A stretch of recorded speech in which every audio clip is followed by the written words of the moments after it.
Welcome friends. Bharathi Kannamma இன்னைக்கு எபிசோட்ல வந்த சீன்ஸ் பத்தி பார்க்கலாம். கண்ணம்மா அவங்க அம்மாவுக்கு உடம்பு சரியாகணும் அப்படின்னு பூஜை பண்றதுக்காக அவங்க அக்கா மது கூட சேர்ந்து கோவிலுக்கு வந்திருக்கிறாங்க. அதே கோவிலுக்கு தான் இப்போ பாரதியுமே வந்திருக்கிறாரு. அவருக்கு சீக்கிரமா கல்யாணம் ஆகணும், திருமண தடை நீங்கணும் அப்படின்னு தோஷ நிவர்த்தி பூஜை பண்றதுக்காக அவருமே வந்திருக்கிறாரு. சௌந்தர்யா அண்ணி ஷர்மிளா இப்போ விஜயை கூப்பிட்டு நம்ம கோயில் போயிட்டு வந்துடலாம் அப்படின்னு போறாங்க. சாமி தரிசனத்துக்காக மக்கள் எல்லாருமே கியூல நின்றுட்டு இருக்கிறாங்க. கண்ணம்மா மது அவங்களோட அக்காவுமே அங்கே நின்றுட்டு இருக்கிறாங்க. விஜயும் ஷர்மிளாவும் வரதை பார்த்த உடனே அங்கே இருக்கிற குருக்கள் இப்போ நேராக அவங்கள சாமி கும்பிட்றதுக்கு கூட்டிட்டு போறாரு. நாங்கள் எல்லாரும் இங்கே லைனில் காத்துட்டு இருக்கிறோம், அவங்கள மட்டும் முன்னாடி எப்படி சாமி கூட்டிட்டு போறீங்க அப்படின்னு கேட்குறாங்க கண்ணம்மா. கோவில் பூசாரி சொல்றாரு, இவங்களாம் பெரிய இடம், இவங்களாம் ஜமீன் வீட்டுக்காரவங்க அப்படின்னு சொல்றாரு. கண்ணம்மா சொல்றாங்க, கடவுள் முன்னாடி ஏழை பணக்காரன் அப்படின்ற வித்தியாசம் கிடையாது, எல்லாரும் சமந்தான், அவங்கள கியூல வந்து நிக்க சொல்லுங்க அப்படின்னு சொல்றாங்க. விஜய் சொல்றாரு, எதுக்குமா பிரச்சனை பண்ணிட்டு வாமா நம்ம வரிசையில நிக்கலாம் அப்படின்னு சொல்லிடுறாரு. யாருடா இந்த பொண்ணு அப்படின்னு கேக்குறாங்க ஷர்மிளா. பாரதி கிட்டக்க பிரச்சனை பண்ணிட்டு இருக்கான்னு சொன்னேன்லமா, அந்த கண்ணம்மா தாமா இவ அப்படின்னு விஜய் சொல்றாரு. அவங்க ரெண்டு பேரும் இப்போ ராசியான மாதிரி எனக்கு தெரியுதுமா அப்படின்னு சொல்றாரு. ஷர்மிளா சொல்றாங்க, விஜய்கிட்ட சீக்கிரமா வெண்பாவை ஊர்ல இருந்து வர சொல்லணும்டா அப்படின்னு சொல்றாங்க. உங்க ரெண்டு பேரும் வேற ராசி ஆயிட்டாங்கன்னு வேற சொல்ற, நம்ம வெண்பா கல்யாணத்துக்கு ஏதாவது பிரச்சனை வந்துட போகுது அப்படின்னு சொல்றாங்க. இதுக்கிடையில அடுத்ததா பூஜை ஆரம்பிச்சிடுறாங்க. பாரதி குளத்தோட ஒரு கரையில இருந்து பூஜை பண்றாரு.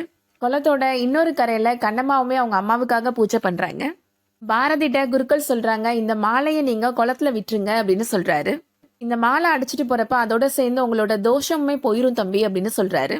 கண்ணம்மாட்ட குருக்கள் சொல்றாரு, நான் கொடுக்குற பொருளை குளத்துல போட்டுட்டு 3 தடவை குளத்துல முங்கி எழுந்து வாமா, உன்னோட அம்மாவுக்கு உடம்பு சரியாயிடும் அப்படின்னு சொல்றாரு. கண்ணம்மா இப்போ குளத்துல மூழ்கி எந்திக்கிறாங்க. அவங்க எழுந்திருக்கும் போது பாரதி விட்ட அந்த மாலை கண்ணம்மாவோட கழுத்துல வந்துருது. ஷர்மிளா பார்த்துட்டு இருக்கிறாங்க, இது பாரதி விட்ட மாலையாச்சே அப்படின்னு யோசிக்கிறாங்க. கண்ணம்மாவை மாலையும் கழுத்துமா பார்த்த ஊர்க்காரங்க, சீக்கிரமாவே திருமண யோகம் கூடி வந்துடும் உனக்கு அப்படின்னு சொல்லிட்டு போறாங்க. அங்க வந்த குருக்கள் சொல்றாரு, யாரோ ஒரு புண்ணியவா அவனுக்கு கல்யாண தடை நீங்கணும் அப்படின்றதுக்காக பூஜை பண்ணி இந்த மாலையை குளத்துல விட்டுருக்கிறாமா அப்படின்னு சொல்றாரு. அது உன்னோட கழுத்துல வந்து சேர்ந்திருக்கு, உன்னோட அம்மாவுக்கும் சீக்கிரம் குணமாயிடும், உனக்கும் சீக்கிரமா கல்யாணம் நடந்துடும் அப்படின்னு சொல்லிட்டு போறாரு. மது இப்போ கண்ணம்மாவோட அக்காட்ட சொல்றாங்க, இது யாரு போட்ட மாலைன்னு தெரியுமாக்கா, பாரதி விட்ட மாலைக்கா அப்படின்னு சொல்றாங்க. இவங்க ரெண்டு பேரும் தான் ஒன்னு சேருவாங்கன்னு எனக்கு தோணுதுக்கா அப்படின்னு சொல்றாங்க. ஸ்கூல் டேஸ்ல இருந்தே ரெண்டு பேருக்கும் நடுவுல ஒரு பப்பிலம் இருந்துச்சுக்கா அப்படின்னு சொல்றாங்க. என்ன நடக்க போகுது நம்ம வேடிக்கை மட்டும் பார்க்கலாம் அப்படின்னு மது சொல்றாங்க. அடுத்ததா கண்ணம்மா வீட்டில் நடக்கிறத காமிக்கிறாங்க. கண்ணம்மாவும் அவங்களோட அக்காவும் கோவில்ல இருந்து வீட்டுக்கு வராங்க. கண்ணம்மாவோட அம்மா கண்ணம்மாட்ட கேட்குறாங்க, எனக்காக எதுக்குமா பரிகாரம்லாம் பண்றேன்னு உன்னை கஷ்டப்படுத்திட்டு இருக்கிற அப்படின்னு கேட்குறாங்க. கண்ணம்மா சொல்றாங்க, என்னால தானம்மா உனக்கு இப்படி ஆயிடுச்சு அப்படின்னு சொல்றாங்க. உனக்கு உடம்பு சரியாகிற வரைக்கும் நான் இந்த பரிகாரம்லாம் பண்ணதாமா செய்வேன் அப்படின்னு சொல்றாங்க. உனக்காக தொடர்ந்து நான் 13 நாள் விரதம் இருக்க போறேம்மா அப்படின்னு சொல்றாங்க. பொழுது போனதுக்கு அப்புறம் சாமி கும்பிட்டதுக்கு அப்புறம் தாமா நான் சாப்பிடுவேன் அப்படின்னு கண்ணம்மா சொல்றாங்க. கடவுள் நம்மளை கைவிட மாட்டாருமா, நீ சீக்கிரமா குணமாயிருவ அப்படின்னு சொல்றாங்க கண்ணம்மா. செய்யறதெல்லாம் செஞ்சுட்டு சாமிக்கு வேண்டுதல் வேற அப்படின்னு கண்ணம்மாவோட தம்பி திட்டுறாரு. கண்ணம்மாவோட அம்மா சொல்றாங்க, நீ பசியும் பட்னியுமா இருந்தேன்னா குழந்தைகளுக்கு போய் எப்படிமா பாடம் எடுக்க முடியும் அப்படின்னு கேக்குறாங்க.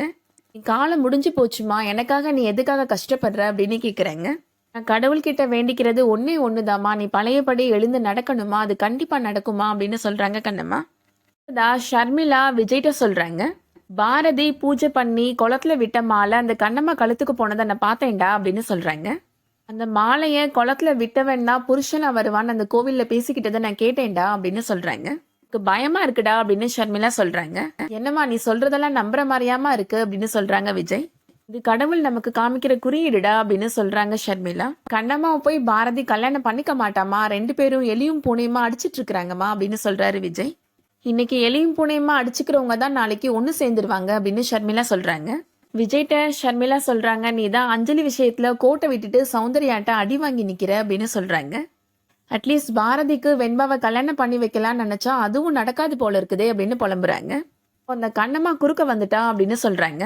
எவ்வளோ சீக்கிரம் முடியுமோ அவ்வளோ சீக்கிரம் பாரதிக்கும் வெண்பாவுக்கும் நம்ம கல்யாணம் பண்ணி வைக்கணும் அப்படின்னு ஷர்மிளா சொல்றாங்க. இப்பவே நான் வெண்பாவுக்கு ஃபோன் பண்ணி அவளை இந்தியாவுக்கு வர வைக்கிறேன் அப்படின்னு சொல்லி ஃபோன் பண்றாங்க வெண்பாவுக்கு. உன்னால எவ்வளோ சீக்கிரம் வர முடியுமோ அவ்வளோ சீக்கிரம் நீ இந்தியாவுக்கு வரணும், உன்னோட எதிர்காலமே அதுல தான் அடங்கி இருக்கு அப்படின்னு சொல்றாங்க ஷர்மிளா. இதை கேட்ட உடனே வெண்பா சிரிக்கிறாங்க. என்னடி சிரிக்கிற அப்படின்னு ஷர்மிளா கேக்குறாங்க. வெண்பா இஸ் பேக், நான் வந்துட்டே இருக்கிறேம்மா அப்படின்னு சொல்றாங்க வெண்பா. கூடிய சீக்கிரம் அங்க நான் அதிரடி என்ட்ரி கொடுக்க போறேன் அப்படின்னு சொல்றாங்க. எனக்கு இங்க எல்லா வேலையும் முடிஞ்சு போச்சுமா, ஊர் போறதுக்காக எல்லாத்தையும் பேக் பண்ணிட்டு ஏர்போர்ட்ல தான் வெயிட் பண்ணிட்டு இருக்கிறேன் அப்படின்னு சொல்றாங்க வெண்பா. நாளைக்கு நான் சென்னை ஏர்போர்ட் ரீச் ஆயிருவேன் அப்படின்னு சொல்றாங்க. ஃப்ளைட் டீடைல்ஸ்லாம் அனுப்பி வைக்கிறேன், விஜய் ஃப்ரீயா இருந்தா என்னை வந்து பிக் பண்ண சொல்லுங்க அப்படின்னு சொல்றாங்க. நாளைக்கு மீட் பண்ணலாம் அப்படின்னு சொல்லிட்டு போனை கட் பண்ணிடுறாங்க. இப்பதாண்டா எனக்கு நிம்மதியா இருக்கு அப்படின்னு ஷர்மிளா சொல்றாங்க.